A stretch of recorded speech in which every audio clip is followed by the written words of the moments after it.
Eu sou o Bruno De Mauro e eu estou aqui com a Cíntia Cruz.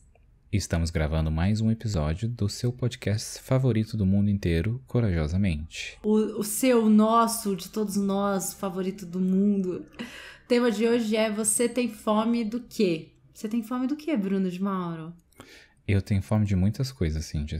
Tenho fome de shortinhos, tenho fome de comida, tenho fome de pessoas, muitas coisas. Tenho fome de gente, né? No fundo, gente, assim, esse episódio é pra falar sobre comer gente. A gente vai falar sobre comer comida e pratos legais, e ser vegetariano. Vamos falar também.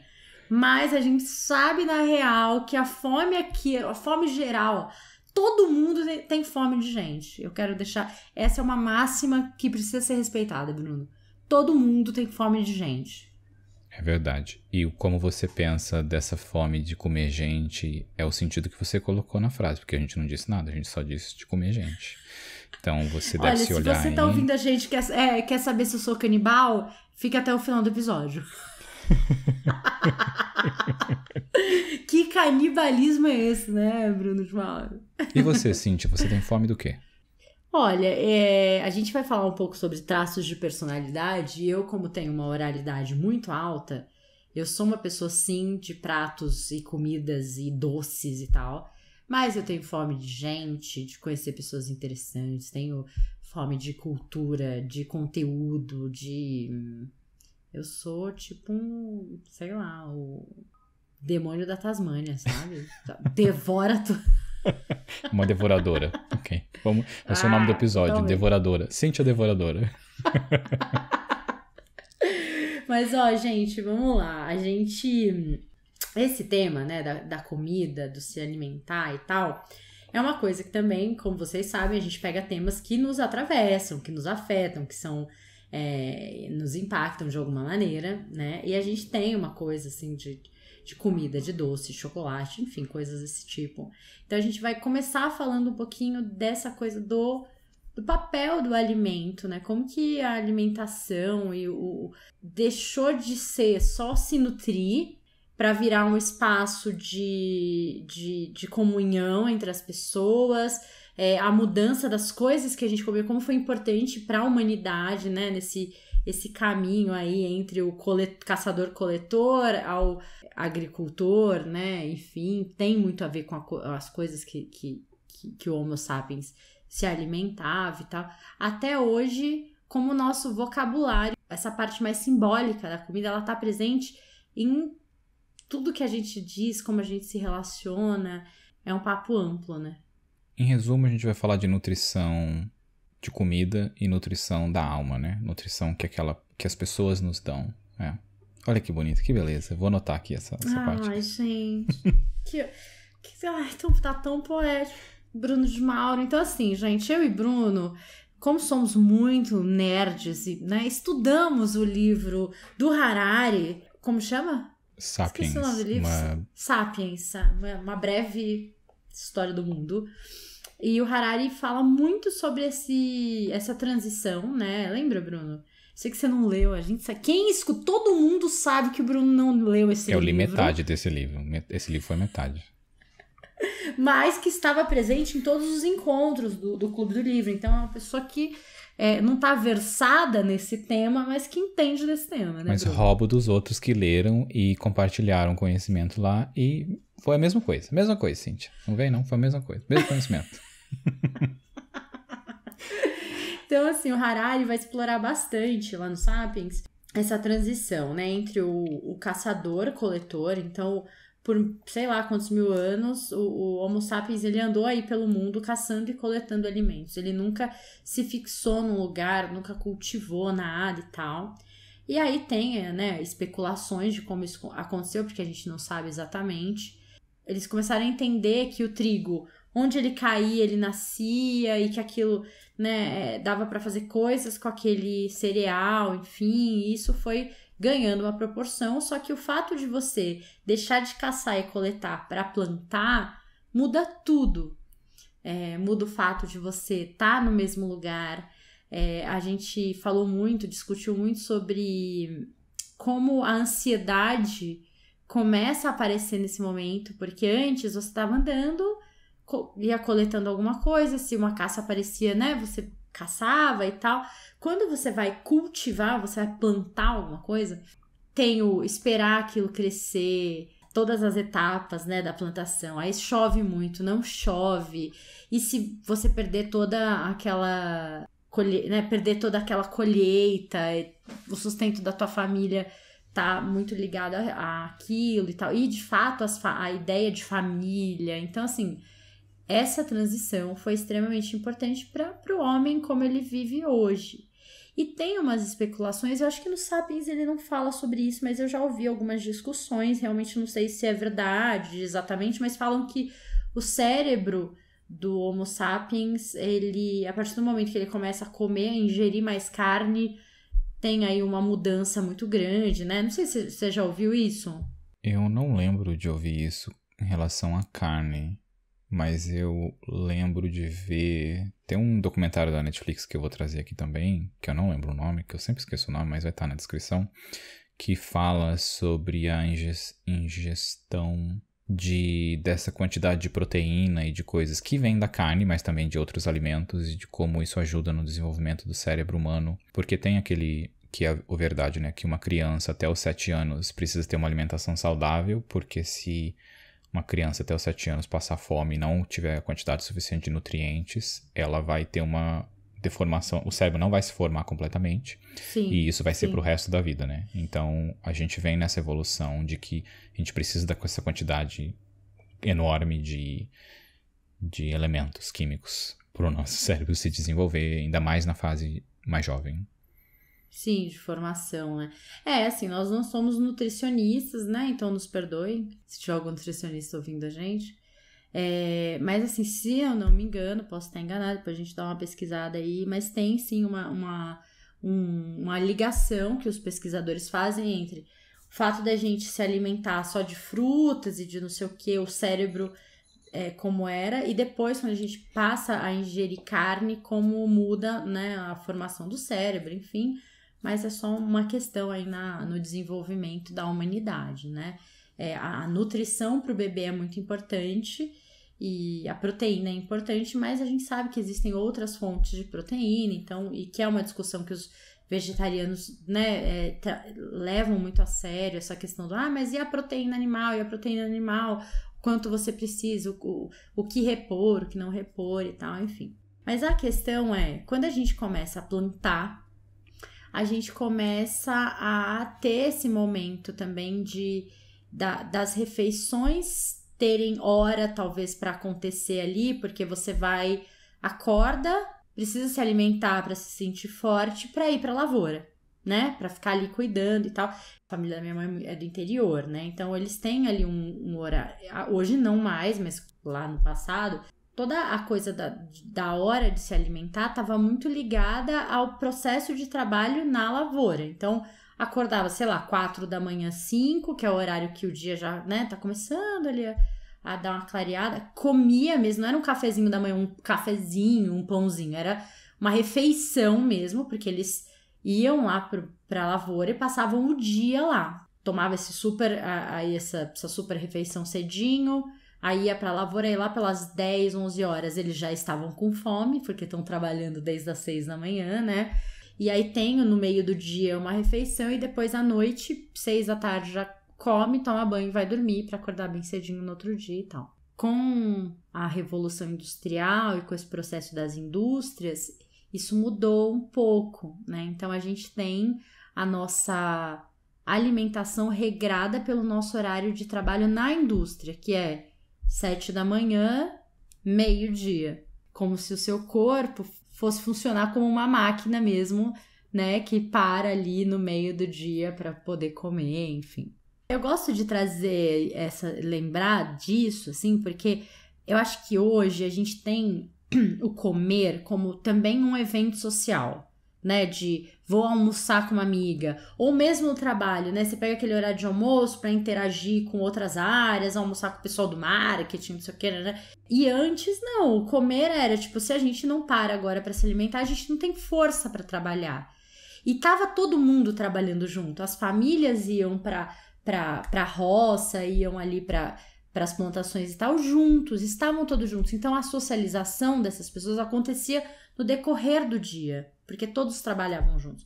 Quando você tem essa transição da fábrica, aí é diferente, você passa o dia todo fora, longe da sua família, e o jantar acaba sendo aquele, talvez, o único momento que vocês vão se ver, de fato, vão conversar. Então, esse lugar de alimentação mais socialização, ele não é desde sempre, né? Assim, eu acho que ele é novo quando a gente pensa no homem enquanto espécie e tudo isso. Quando a gente olha para parte cultural e a parte de origem disso que você estava falando, que eles acordam às 6 horas da manhã para ir e tal, é porque era muito baseado na iluminação do sol, né? O sol tá às 6 horas da manhã, se põe às 6 da tarde, então não tinha energia elétrica, as pessoas iam dormir para não ficar tacando fogo nas coisas. É muito... A nossa cultura hoje é uma pequena evolução do que era antes. É muito gostoso olhar por esse lado, da onde vêm esses hábitos que nós temos, sobre o trabalho também. Horário de começar a trabalhar, horário de parar, a escola, a mesma coisa, de como é essa adaptação por causa de coisas antigas que a gente não olha e não reflete, né? Tá funcionando desse jeito, a gente vai continuar funcionando desse jeito. Não quer dizer que é a melhor forma. A alimentação tem outras formas de você comer, a cada intervalo X, cada corpo é um corpo diferente, mas a gente segue a mesma rotina porque, como você falou também, é uma parte social, né? De tipo, vamos almoçar? Ou a gente vai almoçar no mesmo horário? Todo mundo tem esse acordo social de almoçar entre X a Y. Porque, pelo comércio, por tudo, né, assim, mas quando a gente pensa nas fábricas, essa coisa das 8 horas, porque, né, dividiu-se o dia em 3 momentos, 8 horas de sono, 8 horas de trabalho, 8 horas de descanso. Essa era a lógica. Só que aí, as cidades começaram a crescer e essa sua hora de descanso, ela é invadida pela hora de trajeto até o trabalho. Então, né, se você tem 8 horas de descanso no seu dia e tem 1 hora de almoço ali no meio, aí tem 2 horas para chegar no trabalho e 2 horas para sair do trabalho, 5 horas você já perdeu, né? Então, te sobram 3 horas de descanso no teu dia, assim, de descanso não, porque você tem mais 8 horas de sono, mas 3 horas para você ficar com a sua família e tal, fazer as coisas que não são o trabalho e tal, enfim. Então, esse espaço da mesa, ele começa a ganhar o lugar da socialização. Antes, se você for, sei lá, tentar imaginar como era uma rotina do Homo sapiens, não tinha essa de hora da janta. Cara, eles estão lá andando no meio da savana. Apareceu lá um bicho que eles conseguiram caçar, eles já vão caçar. Dependendo se estiver num lugar seguro, já assam ou sei lá, vão comer aquele. Não tem essa da hora. Quando o sol, Não, tipo, o negócio não tem geladeira, não tem vamos comer depois. Se ele ficar carregando um bicho morto até outro lugar, ele chama a atenção de outros predadores, o cheiro, enfim. Então, não tinha essa de vamos parar pra jantar. O que falam, né, que também é uma especulação, porque a gente não tem como ter certeza, é que tinha aquela hora da fogueira, né, no final do dia, acender uma fogueira, parar um pouco ali, ficar antes de dormir, de fato, de descansar, enfim. Mas é uma especulação, né? Agora, hoje, não, a gente tem o horário certinho, esse tempo, para ter a refeição e usar também esses momentos para interagir com as pessoas e tal. E aí, quando eu penso nessa coisa da alimentação e tal, me vem na cabeça muito, por ter sido criada no interior, essa coisa da rotina da casa inteira girar em torno da cozinha. Lá no interior, as casas, a sala é meio de enfeite, assim, tem lá aquele sofá bonito, não sei o que, né? Mas o rolê é na cozinha. Você recebe a visita na cozinha, já põe a mesa, já assa o bolinho, o biscoitinho, não sei o que, já faz o café e o pudim, e tem sempre alguma coisa pronta e tal. É tradição, né? Você vai visitar alguém no interior, a pessoa põe a mesa, sei lá. Então, se você for visitar 3 tias na mesma tarde, você vai comer 3 vezes bolo, 3 vezes café, doce e tal. Então, a minha memória de comida é muito voltada, assim, pra essa coisa da minha avó Olga cozinhando. Ela fazia pão, era muito boa com essas coisas de fermento, assim, que tem que crescer, sabe? Não é todo mundo que faz bem pão, esses negócios que, enfim.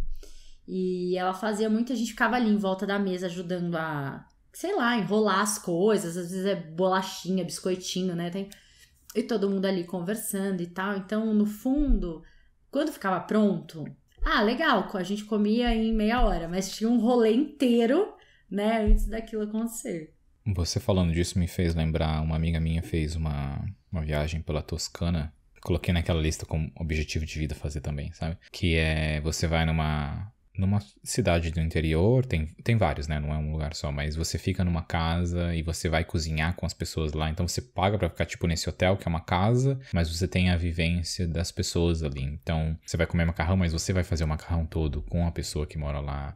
Você vai produzir vinho e vai, claro, beber o vinho que já tá lá há mais tempo que outras pessoas produziram. Então é essa parte de voltar não só à infância, mas essa coisa gostosa que é o social ali, né? De você preparar o seu próprio alimento do começo. Não só ir no supermercado comprar um macarrão, que também é ótimo e maravilhoso, mas aí você perde essa outra parte como você falou, das tias que vão estar cozinhando, ou das vós, ou seja lá quem for dessa cozinha. E eu acho gostoso isso de você também poder...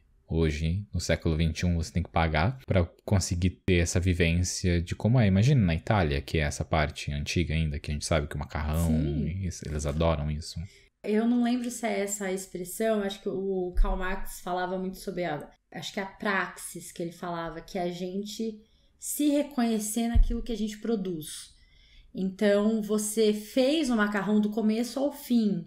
O molho, né? E com a evolução industrial, você perde essa identificação com aquilo que você produz, porque você não produz algo inteiro. Você tá lá prendendo um parafusinho num negocinho, não sei o que, você não vê o todo do que você produz, né? Eu acho que eu já falei aqui sobre a pamonha. Em algum momento eu já contei isso, acho que não, né? Em nenhum outro episódio, não lembro, mas conta de novo. Lá no interior, lá na região que a gente morava, tem plantação de milho, né? Tem a colheita do milho lá no ano e tal.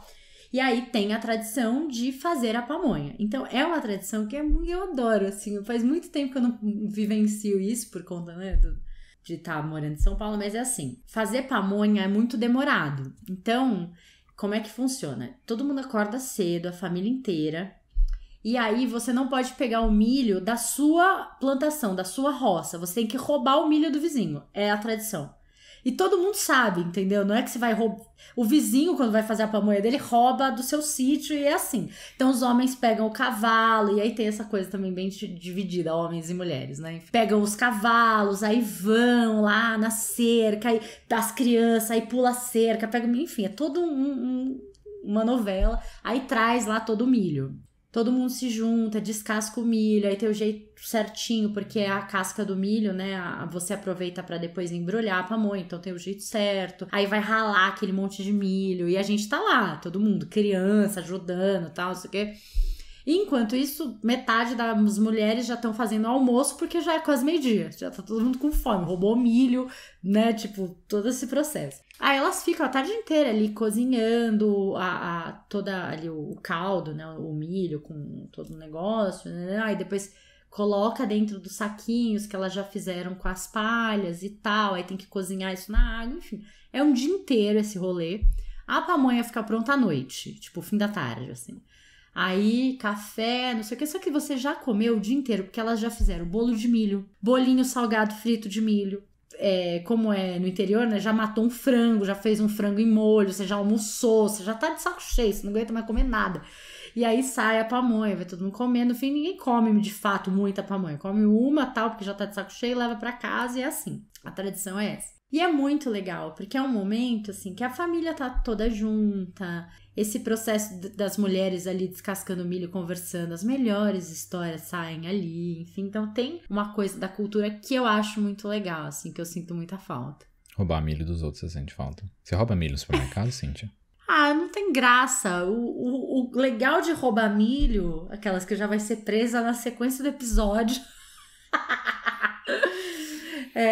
né? Vô Pedro, você sabe que a gente roubava milho no seu sítio. O legal era a coisa do, sabe, pega os cavalos, aí vai todo mundo, aí, ai meu Deus, ninguém pode descobrir. Tipo, todo mundo sabia, né? Mas é a diversão ali do negócio. E aí, então, vamos lá.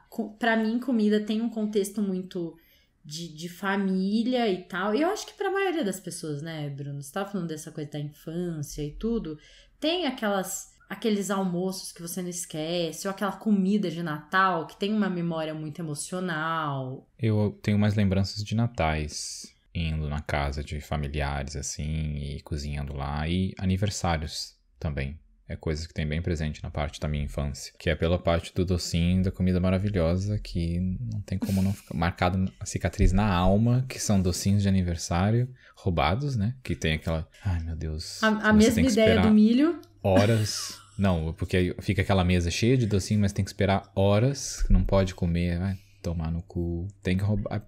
É isso, influencia o roubo, o furto, porque você quer comer o docinho, mas as lembranças que eu tenho de comida são essas, natais e aniversários. Porque eu até tava mencionando pra você antes, eu acho que a maior parte de eu crescendo, eu via comida só como algo que eu precisava fazer, sabe, como uma tarefa. Eu via pouco prazer. E eu lembro uma vez... conversando com uma professora, eu já tinha 20 e poucos anos, e ela falando, como assim você não tem comidas favoritas e você tem essa mentalidade de comer como sobrevivência e tipo, corrido e coisas assim, sabe? Sem aproveitar. Acho que essa é a definição. Era comida sem aproveitar. É só porque precisa comer, então eu vou comer. E eu acho que ali foi aquele ponto que começou a pensar, acho que eu nunca tinha olhado para a comida por esse lado. Foi nessa conversa que foi a primeira vez que eu comecei a olhar pela comida como algo para ser apreciado e empanturrado e achar aqueles sabores maravilhosos que te fazem comer, e se você levantar, você vai vomitar porque você comeu mais do que você deveria. Foram poucos momentos que eu tive disso na vida, mas lembro de cada um deles. E de como é gostoso comer e ter esses momentos de alegria com comida. Não só o comer porque você tem que fazer uma refeição sozinho e é maravilhoso, mas também ter os seus amigos perto e fazer uma festa e algo que todo mundo cozinhando junto, que é como é gostoso toda essa parte. Eu acho que tem uma construção da nossa família, sim, em relação a isso. Eu acho que eu cresci vendo o meu avô e minha avó Dirce, né, os paternos, eles eram muito assim... ia no sacolão, escolhia as melhores frutas. A minha avó sempre punha a mesa, sabe? Aquela coisa assim. Eu lembro do meu avô comendo, tipo... ai, que delícia isso daqui, sabe? Apreciando aquilo e tal. E na parte materna, essa coisa do social mesmo. Todo mundo para cozinhar e vai... interior, né? Mata o frango, faz não sei o que, busca lá, rouba o milho, todo aquele... Então tinha um cultuar da comida nas duas famílias. Fora isso, eu acho que entra também o meu traço de personalidade, que é a oralidade. Acho que a gente podia gravar um episódio falando sobre os traços de personalidade um dia, conversar sobre isso. Quem tem oralidade alta é alguém que ali, durante principalmente o período dos primeiros meses de vida, que é o período da amamentação mais forte, algo, né, teve uma fixação ali, teve um trauma, teve alguma coisa, e esse conforto que é estar no colo da mãe, ser amamentado e tal, fica muito forte para as pessoas que têm esse traço. Então, a comida tem um peso muito forte para quem tem oralidade alta, além da comunicação, da conexão, a coisa da comida. Então, eu sou uma pessoa que eu acordo de manhã, sei lá, o Lu levanta primeiro, faz café, sair do quarto, sentir aquele cheiro de café na casa, tipo, ai, que delícia, meu dia começou, sabe? Eu não sou aquela pessoa que eu consigo levantar e não comer. Não, e não é comer na pia rapidinho, não, eu gosto de pôr a mesa e tal, tudo que eu quero comer, tomar café com calma. Mesmo na época que eu morava sozinha, eu gosto de colocar a mesa, sabe? Tipo novela, né? Cíntia é a vida novela no café da manhã, que tem que estar os pratinhos, aquelas comidas ali todas espalhadas na mesa. Tem que ter os pratinhos e tudo na mesa, assim, E eu gosto de, sei lá, de fazer um misto quente, sabe? Assim, eu não... Tudo bem se eu tiver que tomar café correndo, comer, tudo bem. Mas, assim, não é a minha preferência e tal. Então, tem essa coisa. E quem tem oralidade alta, e é por isso que eu e Jordana, eu acho que, né, a gente tem tanta conexão, assim, para os trabalhos que a gente faz juntas e tal. Se você tá ouvindo a gente e não sabe quem é a Jordana, querido, onde você tá, né? De que mundo você é? Vai dar um Google, tá? Pra você descobrir quem é a Jojo. A Jo também tem uma oralidade muito alta, então a gente brinca essa história de comer gente, porque é muito isso. Quando eu conheço, assim, a Jo também, né? Quando a gente conhece alguém, A gente quer devorar a pessoa, porque a gente quer saber tudo da pessoa, a gente quer ouvir o que a pessoa tem pra contar, as histórias, a gente... É isso, assim, é tipo um banquete, um prato maravilhoso, né? Quando é alguém interessante, quando é alguém apetitoso.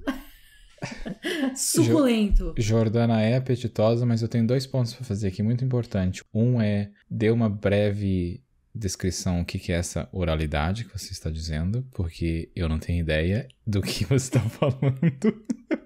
E acredito que outras pessoas aqui também não tenham ideia do que você está dizendo. E outra parte sobre Jordana, sim, nós sabemos que Jordana é uma pessoa maravilhosa, é uma pessoa suculenta, mas tem gente do mundo inteiro que ouve esse podcast, Cíntia. Então as pessoas não sabem quem é Jordana.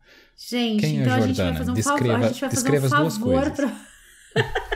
A Jordana Garcia é a minha amiga, que faz o Nuas e Cruas comigo, que é um projeto que a gente tem juntas de lives, aí a gente fez durante o ano de 2020 todo.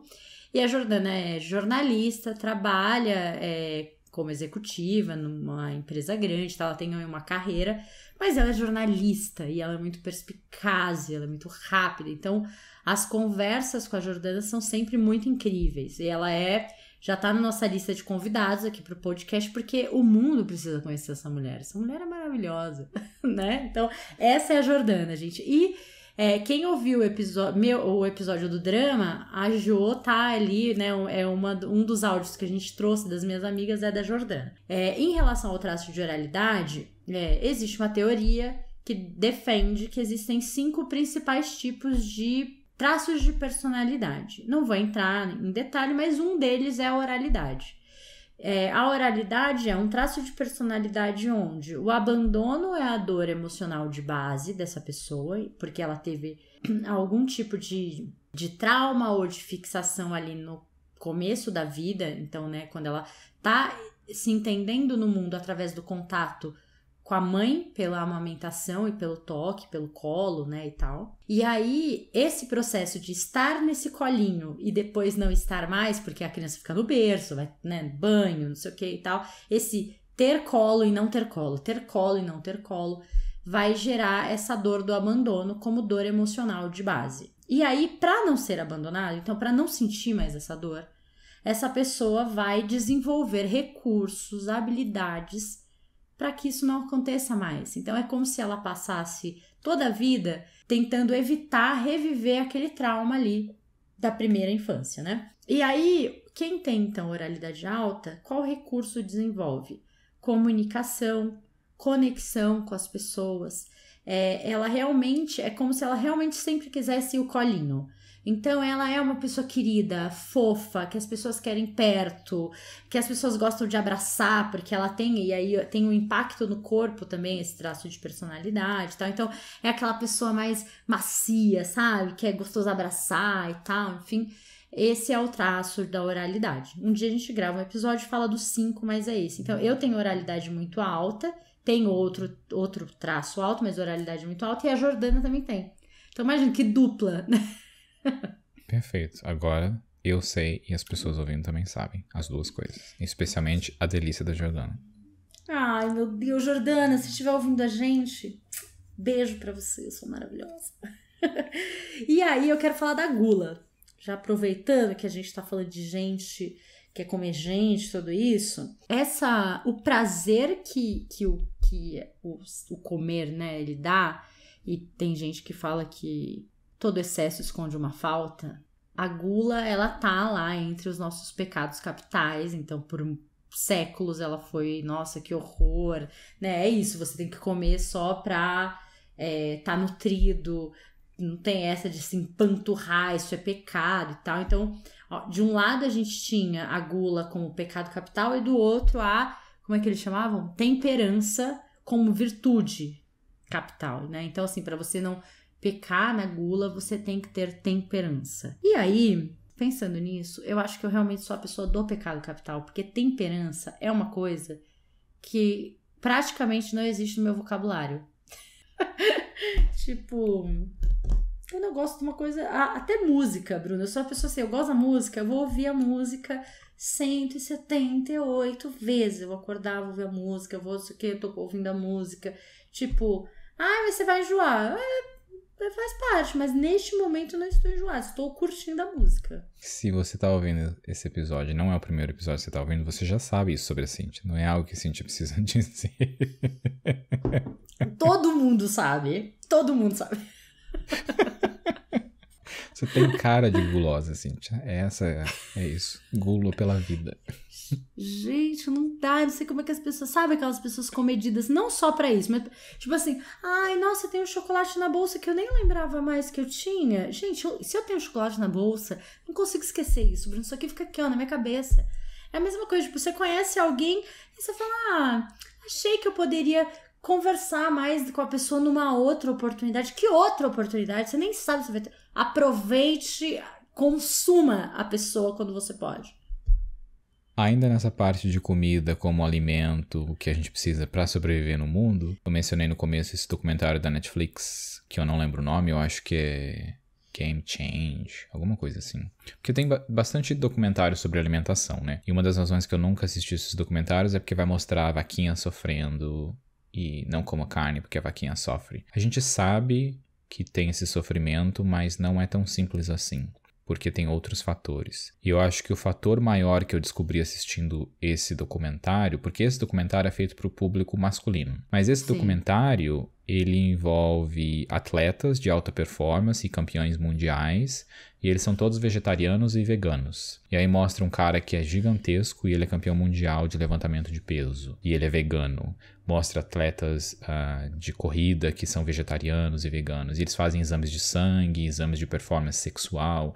É bem coisa voltada ao público masculino, assim. E foi a primeira vez que eu entendi que essa coisa que a gente diz que existem proteínas na carne que são importantes e você não vai encontrar em outros alimentos, é uma ilusão. Porque sim, existe na carne... Entre aspas, é mais fácil a gente encontrar na carne porque a gente cresce cozinhando carne e aprende cozinhando carne, mas você encontra em outros alimentos e é possível você ter uma dieta vegetariana ou vegana ou comer menos carne durante a semana e você continuar tendo esse benefício de proteínas e tudo mais que você precisa sem comer carne. E esse documentário me fez entender isso e eu consegui, antes da pandemia, ficar pescatarian, é o nome. Eu parei de comer carne e eu comia só peixe. Então a maioria da minha dieta era vegetariana. Carne vermelha, na verdade, você tá falando, né? Porque peixe é carne, né? Só isso. Que é branca. Eu só comia carne de peixe. Era isso, basicamente. Por um ano eu consegui. Mas eu comia de vez em quando churrasco ou hambúrguer, porque eu não queria me privar de falar, não, eu parei pra sempre de comer. Não, eu achei, eu quero comer menos, então eu vou comer menos e ver como é essa dieta e tal. Com a pandemia foi tudo pro caralho, porque... a gente tem que sobreviver, então eu voltei a comer carne por preguiça e não ter restaurantes também para ter uma dieta, um menu variado. Muitas mudanças você consegue notar de parar de comer carne. As duas principais é aquela sensação de cheio depois que você comeu, porque a gente demora muito para processar a carne, né? O nosso corpo demora muito para processar a carne, então aquela sensação de estufado horrível, não só porque você comeu muito, mas porque a carne te dá essa sensação. E a outra engraçada é o de você não ter um monte de coisa enfiada no seu dente, que a carne gruda tudo no seu dente. E quando você para de comer carne, caramba, eu preciso muito menos usar fio dental, muito menos do que antes, porque aquela sensação de estar tudo grudado no meu dente não existia mais. É engraçado essas pequenas coisinhas de sentimento que vêm com uma mudança alimentar como essa de...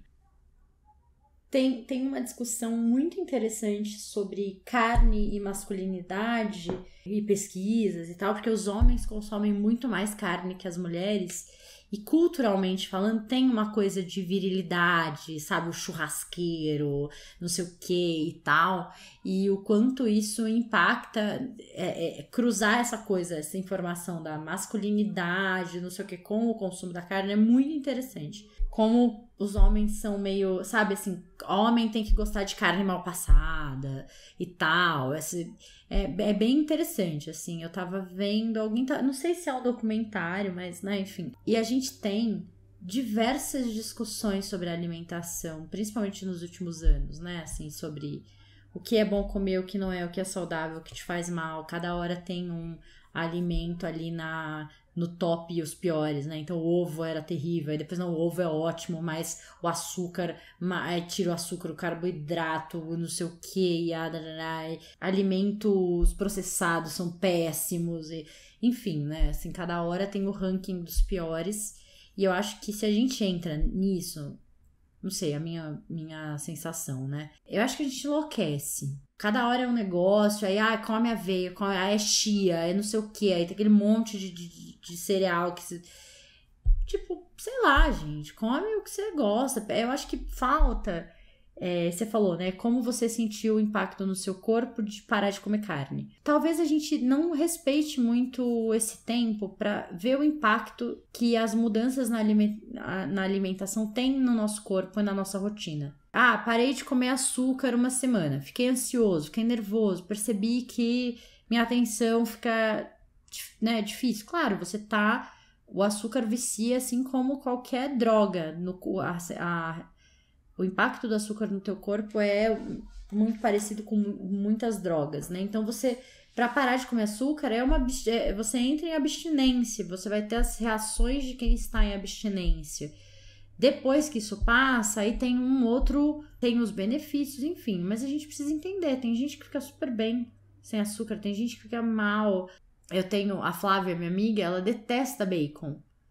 Ela não gosta, tipo, ela, nossa, sei lá. Gente, tipo, eu adoro bacon, tá ótimo, não me faz... Pra ela faz mal, ela come, ela fica zoada e tal, não sei o que.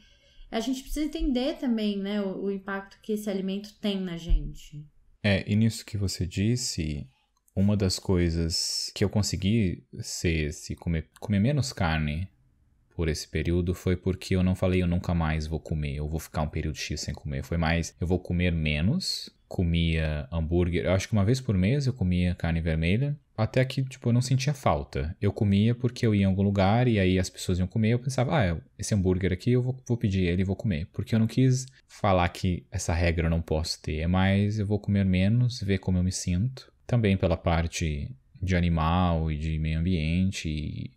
E eu vejo que hoje eu como menos carne, porém eu ainda não tenho mais essa parte tão forte que foi nesse período de um ano que eu fiquei. A gente tem que observar o impacto que o alimento tem no nosso corpo, mas na verdade a gente tem que observar o impacto de tudo que a gente consome, que impacto isso tem pra gente. E quando eu falo consome, não tô falando só de comida, tô falando de gente, tô falando de filmes, tô falando das coisas que você vê no Instagram e tudo isso, né? Eu acho que quando eu penso, né, nessa coisa da nutrição, a gente tá falando da comida e tal, mas a nutrição não vem só disso, né? A nutrição da alma, como você colocou no começo do episódio, ela também acontece pelas pessoas que estão ao nosso redor. Eu acho que dá pra fazer um paralelo, assim, se as pessoas que você se relaciona fossem comidas, que tipo de comida elas seriam, sabe? Tipo, fulano seria um doce bem delícia e, meu Deus, não vejo a hora, ou é aquela salada de rúcula, que eu detesto rúcula, vocês sabem, aquela salada de rúcula com coentro pra piorar ainda mais o negócio. Tem gente que é tipo... como que fala quando uma comida não te cai bem, assim, você fica indigesto, né? Tem gente que é indigesto, que você fica ali meia hora com a pessoa, depois você fica, sabe, incomodado, lembrando das coisas que ela falou e tal. É tipo, sei lá, que comida que é muito indigesta, pepino, sei lá, feijão, sabe? Que negócio. Tem gente que é assim. Entrando nessa parte de pessoas apetitosas ou pessoas que nos nutrem, o que é exatamente isso, Cíntia, que nós estamos dizendo? Como a gente explicaria de uma forma simples? O que é uma pessoa que nutre a nossa alma?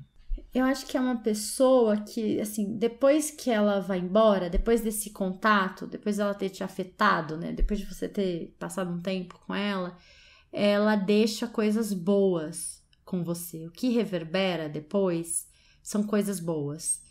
Então, sabe, não tem gente que, sei lá, você encontra a pessoa segunda-feira. Hoje é quarta, você se pega ainda lembrando de falas ou de brincadeiras e de piadas que ela fez, né? Fica aqueles lapsos, assim, de memória. Por quê? Porque teve uma nutrição Você tá com aquilo ainda, você ainda tá com pedacinhos dessa pessoa em você. E alguém que não nutre você, é alguém que eu acho que quando vai embora, você se sente meio vazio, ou meio pesado.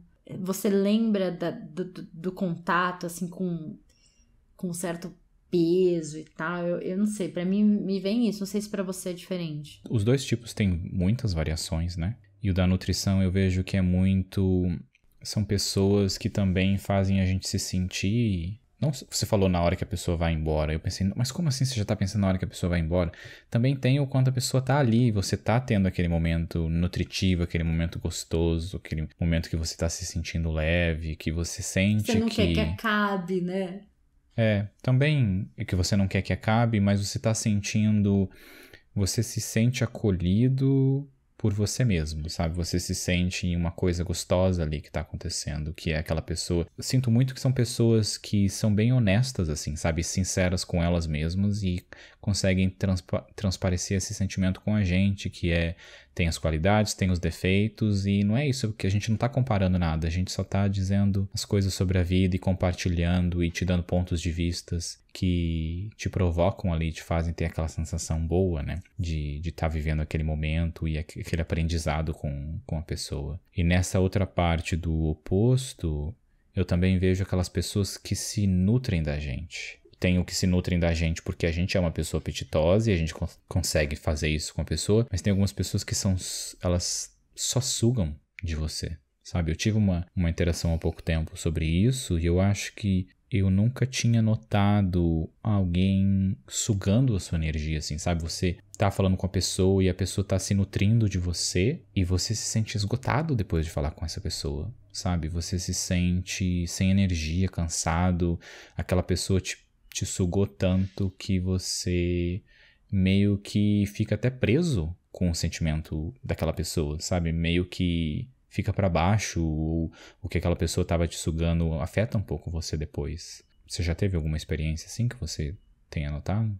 Já, eu acho que eu já tive, assim, algumas amigas que eu ficava com essa sensação. Eu gosto de ter interações muito baseadas na troca mesmo, né? De, sabe, você sai preenchido, mas sente que preencheu também. E eu tinha algumas amigas, não tenho mais contato hoje em dia e tal, mas que, nossa, era penoso esse contato, assim, porque...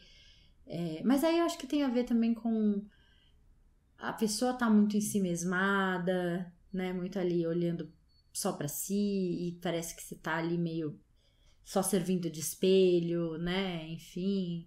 Mas eu acho que isso, Bruno, faz a gente pensar um pouco que a nossa nutrição, ela é muito maior do que água, alimento e sono, né? Para as nossas células se regenerarem, assim. A gente precisa se nutrir demais, assim, mais do que isso. Então, eu acho que quando quando eu penso na minha rotina... Eu fico pensando de onde vem a minha energia, a minha vontade de fazer as coisas, né? Eu tenho a sorte de ter um trabalho em que eu interajo com muita gente, atendo muita gente, então cada dia é uma história diferente, uma situação diferente, e eu acho que isso sempre amplia muito meus horizontes, assim. Quando as pessoas falam, você é tão sensata, você, né, não sei o quê.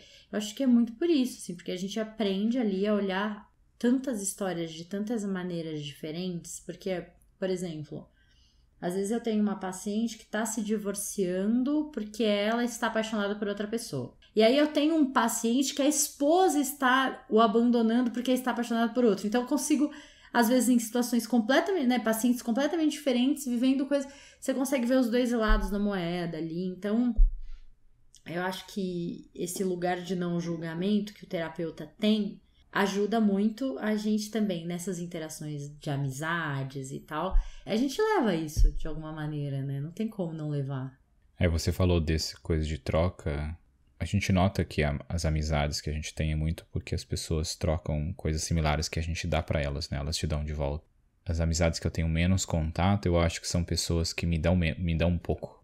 Antes da terapia eu era uma pessoa que não dava nada pra ninguém, não me abria, só mantinha as coisas pra mim, e eu me vejo como... Eu provavelmente era um péssimo amigo, Porque eu não conseguia me abrir com ninguém, não conseguia dar nada pra ninguém e contar experiências minhas de uma forma honesta, sabe? Era muito medo envolvido nisso. E hoje eu vejo que o que eu mais quero é contar tudo pra maioria das pessoas, e eu tenho que entender que algumas pessoas eu não preciso contar porque elas não vão conseguir entender, ou elas não... É complicado de dizer isso, mas como eu tenho essa sensação de ser eu o mais rápido possível com a maioria das pessoas, mas tem pessoas que não vão entender essa parte. É difícil expressar isso. Estou perdido. Tá profundo, né, Bruno? De uma hora nas reflexões aí, gente. Vocês não estão vendo a cara de tipo, nossa. Não consigo, foda-se. É isso. Se você entendeu, entendeu. Se não entendeu... Ponto. Manda um e-mail pra gente, talvez eu responda. Liga pra mim. Não liga não, não liga. Não, manda e-mail. Tenho uma pergunta aqui, duas na verdade. A primeira é, qual é a sua comida favorita? A gente tá falando de gente ou de comida? Não, a gente tá falando de comida, depois a gente fala de gente. A minha comida favorita é carbonara. Eu acho. Tem várias comidas favoritas, mas o que eu penso assim é... carbonara. Nossa. Porque você tem um macarrão ali, você tem ovo, aí você tem bacon. Pouco bacon, não muito. Só o que precisa, sabe? Aí você tem parmesão. Nossa, é foda. Eu acho que eu vou ter que comer carbonara agora. E o seu doce favorito? Eu venho gostando muito de tiramisu. Eu comia pouco tiramisu, mas eu venho gostando muito. Eu acho que por enquanto é o favorito.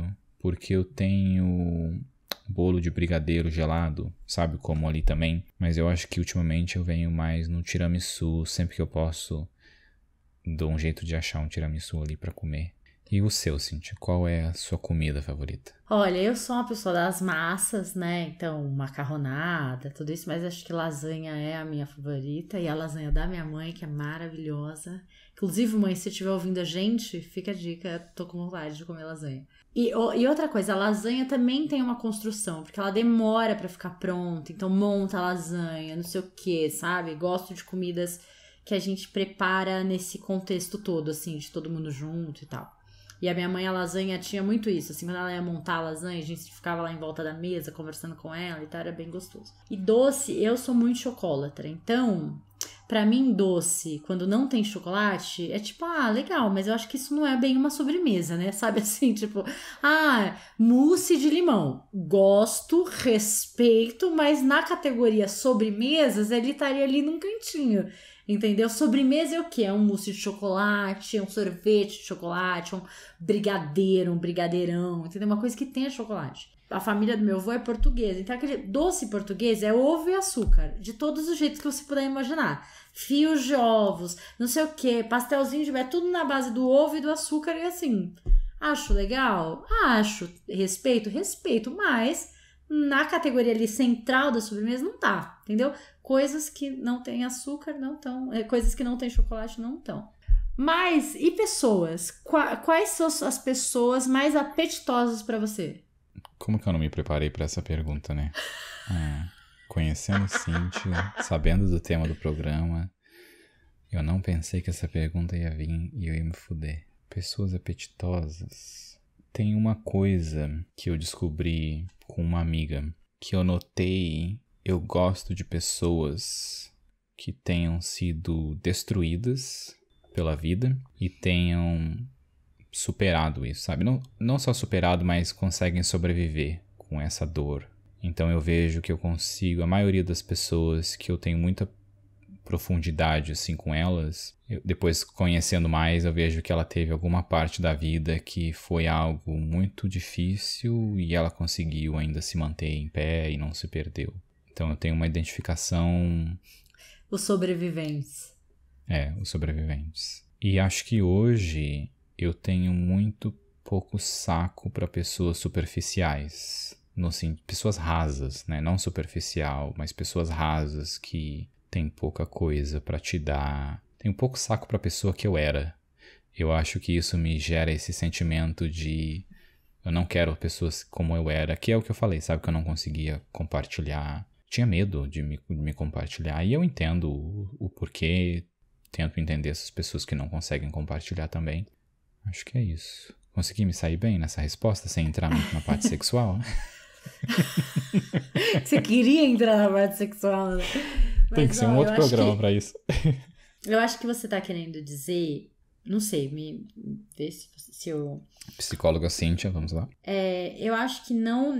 O que você tá querendo dizer não é que a pessoa precisa ter passado por uma catástrofe, tipo, a família inteira morreu no acidente de carro, só ela sobreviveu, e aí quando ela chegou em casa, a casa tinha pegado fogo, e ela perdeu todos os... Não é, acho que não é isso que você tá querendo dizer, né? Tem gente que tem uma vida muito linear, nasceu numa família ok, pais legais e tal, tá tudo, né? Só que, sei lá, um fim de namoro fez ela se reconstruir. Ela ter que sobreviver. Porque aquilo foi, talvez, a maior cisão que ela teve. E dali ela tirou força, ensinamento e coisas. Não sei se é isso que você tá querendo dizer. Porque eu acho que as pessoas... Todo mundo tem suas batalhas. E eu acho que o jeito que as pessoas enfrentam essas batalhas... Pra você, é ou não é apetitoso? É ou não é saboroso de apreciar? Né? Então, assim, nossa, passou por uma coisa que ela poderia ter tirado 1000 coisas legais e ela prefere ficar lá num chororô, num não sei o que. Talvez isso não te atraia ou te, né, chame tanto a atenção, ou te apeteça, enfim. Isso, e eu não quis dizer que a pessoa precisa ter se fudido pra ser minha amiga, porque não é esse sentido. Mas eu vejo que é isso, você explicou de uma forma menos dramática. Que foi, sim, pessoas que conseguem ter problemas e conseguem entender que é isso, né? Vão vir problemas, você vai ter que resolver, seja ele o que for. E não se fazem de tadinha, sabe? De tipo, tem que ter pena de mim, porque minha vida é isso, minha vida é aquilo. É tipo, não, tem um relacionamento que terminou, ou um emprego, ou alguma mudança, ou talvez algo mais forte, como você deu de exemplo. Mas entende que isso é algo da vida e você vai ter que resolver e ter que aprender a conviver com aquilo ou superar, né? Tô pensando aqui, eu acho que pra mim, uma coisa que dá água na boca, já usando a metáfora, né? Eu ia falar a pessoa ser divertida, mas não sei se é bem isso, assim. Eu tenho pessoas que eu amo estar junto, assim, que elas são mais tímidas e um pouco mais sérias, mas elas são ácidas e divertidas, mesmo no volume delas, sabe? Então, assim, eu tenho, um amigo que é o auge do sarcasmo e do deboche, num volume, sabe? Eu me divirto muito, dou muita risada e tal, não sei o quê. Por outro lado, eu tenho outros amigos que têm isso um pouco mais leve, mas tem. Assim, eu acho que diversão, pra mim, a pessoa ser divertida e rir de si mesma com muita facilidade e tal, isso pra mim é muito apetitoso, assim. Gente misteriosa, com muito... não tenho a menor paciência, não tenho o menor interesse, não me chama atenção, sabe? Tipo, sei lá, eu tenho amiga que, quando a gente era solteira, chega numa festa, aquele cara meio misterioso no canto da sala, pronto, é ele, enquanto ela não for lá, ela não sucede. Eu, tipo, gente, eu quero o cara que tá lá, levantando cerveja, dando risada, dançando com a camisa na mão, sabe? Nem aí pro cara misterioso e não sei o quê.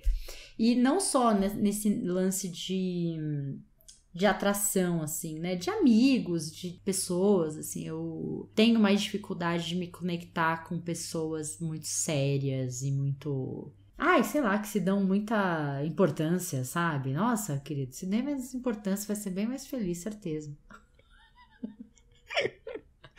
Tem um vídeo da Jujut, outra pessoa maravilhosa, que eu vou colocar na descrição aqui, que ela fala sobre joguinho. Se você é uma pessoa que faz joguinho, uma pessoa que não faz joguinho. Você já viu esse vídeo? E nós sabemos que somos pessoas que detestamos o joguinho, que temos mais o que fazer da vida do que ficar de mistério e de... tem que ligar daqui 3 dias só, porque senão não pode demonstrar interesse. Me ocupa pra isso e... Esse é o tipo de pessoa rúcula, pessoa que ruim, sabe? Eu não gosto... Rúcula, aí tá aí, eu não perguntei, né? Alimentos que detestamos com todas as forças do mundo. Gente, eu odeio rúcula. E isso, pra mim, pessoa do joguinho é a pessoa rúcula. Aquela folha venenosa, ardilosa, horrorosa, aquela folha, sabe? Ai, para, coisa chata. Pessoa rúcula. É um tipo de pessoa rúcula, assim. Enfim, se você gosta de rúcula e tá indignado, problema seu. Sabe, cada um escolhe o seu martírio, o seu sofrimento, o seu jeito de viver uma vida mais difícil. Você escolheu a rúcula. Eu tô aqui feliz, comendo todas as outras saladinhas que são maravilhosas. Inclusive rúcula. Se você estiver ouvindo a gente, não escute mais a gente. O meu alimento que eu detesto é pepino. Porque é indigesto. Não sei se é porque é indigesto. Eu odeio o sabor. E eu acho que quando você põe nas saladas, tudo tem gosto de pepino. É simples. Eu tenho um amigo que ele fala que pepino parece que caiu no vidro de perfume, que tem gosto de perfume. É muito bom como as pessoas percebem as coisas, né? Tipo assim, tem gosto de perfume. Pra mim, coentro, que é uma coisa que eu detesto também, tem gosto de pano de pia velho. Já comi pano de pia? Nunca comi. Mas tenho certeza que se um dia eu resolver comer, tem gosto de coentro, aquela coisa meio velha. Coentro envelhece a comida, não sei explicar.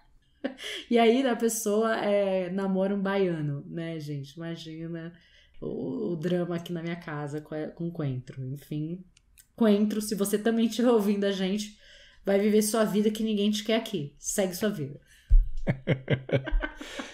E eu acho importante colocar uma pergunta aqui também para quem tá ouvindo a gente, que já deve estar fazendo essa reflexão, né, sobre toda a merda que a gente tá falando aqui. Muito informativo, não é merda, muita merda informativa, vamos por assim. Que é que tipo de nutrição você dá para as pessoas, né? Você... Nossa, eu tava muito pensando nisso, assim, matou a minha pergunta-chave aqui. Você nutre as pessoas, você... Acho que como eu dei exemplo, talvez nem todo mundo mereça ser nutrido pela gente, mas você tem pessoas que você nutre e você consegue ser você mesmo, sabe? Com outras pessoas. A gente tem uma pergunta aqui que eu coloquei, acho que foi você que tinha falado, você é o prato principal ou você é uma guarnição? Cara, é isso, né? Você na vida é um prato principal ou não, né? Eu acho que quando a gente pensa nisso, Bruno, no que tipo de prato é você, eu acho que a gente tá pensando também no quanto a gente é atrativo. Em vários sentidos, né? Assim, sexualmente falando, como pessoa, como profissional, onde tá a nossa atratividade? A gente vive num jogo social em que a gente consome e é consumido pelas pessoas o tempo inteiro. Das redes sociais, as interações no trabalho, com o cliente, tem aí um consumir e ser consumido, né? E isso é uma coisa que eu acho que eu reflito muito, porque eu trabalho com a minha imagem e trabalho com, assim, não sei como é que eu vou colocar, né? Eu dou aula, eu dou palestra, eu dou treinamento. Então, como se construir atrativa sem deixar de ser quem você é? Sem que seja algo inautêntico? É um super desafio, assim. As pessoas normalmente têm um medo, tipo, se eu for de verdade quem eu sou, talvez as pessoas não gostem. Eu acho que eu sou sem graça, né? Eu acho que eu sou uma guarnição disfarçada de prato principal aqui e tal. Mas eu acho que quando a gente realmente se conecta com quem a gente entende os nossos limites, até onde a gente iria numa piada, ou até, sabe, quando a gente começa a entender esses contornos, a gente vai se tornando, sim, um prato principal. E a gente não vai ser atrativo para todo mundo. Eu acho que isso também é uma ilusão, né? O que a gente tá zoando aqui, nem todo mundo gosta de coentro, nem todo mundo gosta de chocolate, não tem como um prato principal agradar a todo mundo. Talvez por vaidade, ego e tal, eu gosto e me conforta ser uma pessoa que as pessoas querem à mesa, assim, sabe?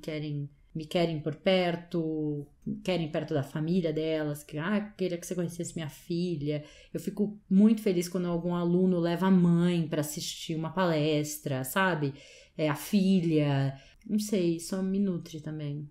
Isso que você disse me fez lembrar de um outro ponto que eu faço essa pergunta, né? Que nós fazemos essa pergunta, mas Essa pergunta não é para que você mude para se adaptar aos pratos principais das pessoas, né? Essa é a pergunta para que você olhe para você mesmo. Porque o que você disse ali eu acho que é importante de reforçar, que é nós vamos ser pratos principais para algumas pessoas e para outras pessoas não vamos ser nem a entrada e nem nada, ninguém... E tá tudo bem, né? Eu acho que é importante a gente lembrar que a gente tem que entender... É sempre o olhar para dentro, né? Sempre olhar quem a gente é, o que a gente é, o que a gente aceita, o que a gente não aceita. E isso faz a gente entender o que a gente gosta e as outras pessoas vão ver isso na gente ou não. Mas tem um outro ponto também de a gente, como eu mencionei, a pessoa que eu fui muito de...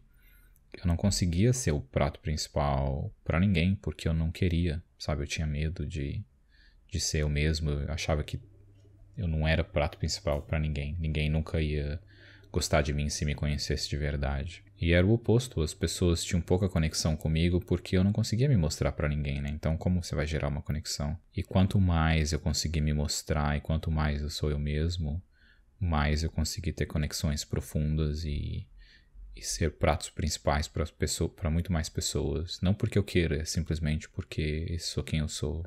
Não dá pra a lasanha querer fazer sucesso no almoço de domingo dos chineses, né? Tipo... E eu também não gosto de lasanha, não, Cintia. Tem que te dizer isso, eu não gosto de lasanha. Te amo mesmo assim. Não, você gosta de carbonara. Você colocou carbonara como o prato principal do momento. Respeito você. Respeito você. Agora, se você falasse gosto de coentro, eu ia estar aqui um pouco dividida, né? Eu ia estar, inclusive, pensando, Bruno, próxima temporada, corajosamente, procura outra pessoa. Mentira, coentro, tudo bem, o problema é a rúcula. Se você não vem me defender rúcula aqui, que aí a gente vai quebrar o pau, aí acabou isso aqui. Acabou a amizade. Vamos lá para os nossos fechamentos. Dicas. Tem uma dica de livro que eu trouxe aqui que pode ser que eu não tenha lido ainda. Não li, na verdade.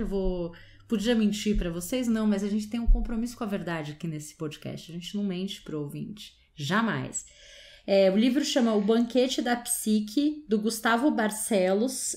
Imaginação, Cultura e Psicologia da Alimentação. Ele é eu tô mostrando na tela... é porque a gente tá indo pro YouTube agora.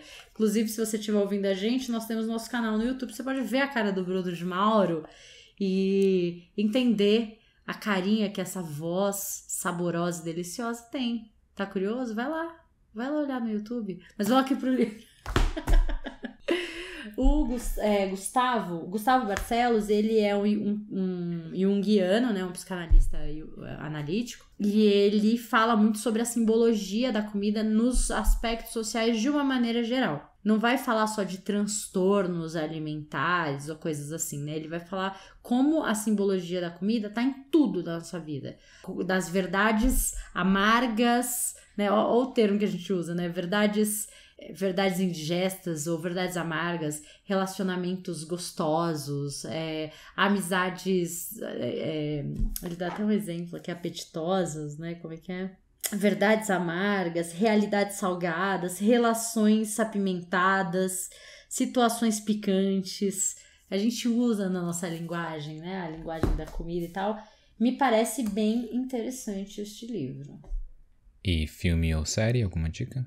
Olha, tem o clássico Tomates Verdes Fritos, que é um filme fofo demais, né? Sobre mulheres lutando pelo espaço delas, sobre a amizade, e os tomates verdes fritos eram um prato, né? Que ela fazia e que era lá da lanchonete, enfim, que foi bem importante. Eu lembrei de uma coisa também, mas é só uma curiosidade, o quanto a comida libertou mulheres da dependência dos maridos, né? Então, vender quentinha, né? Marmita, fazer acarajé para vender, assim, o quanto essa coisa de cozinhar para fora, de vender brigadeiro, salgadinho, trouxe independência e, enfim, eu acho que vou pensar em fazer um episódio sobre isso. Quanto a comida liberta a gente também assim, né? Quando é nosso trabalho, quando a gente ganha dinheiro com ela, né? Então, tomates verdes fritos vale pra gente refletir um pouco sobre isso. Eu tenho uma dica.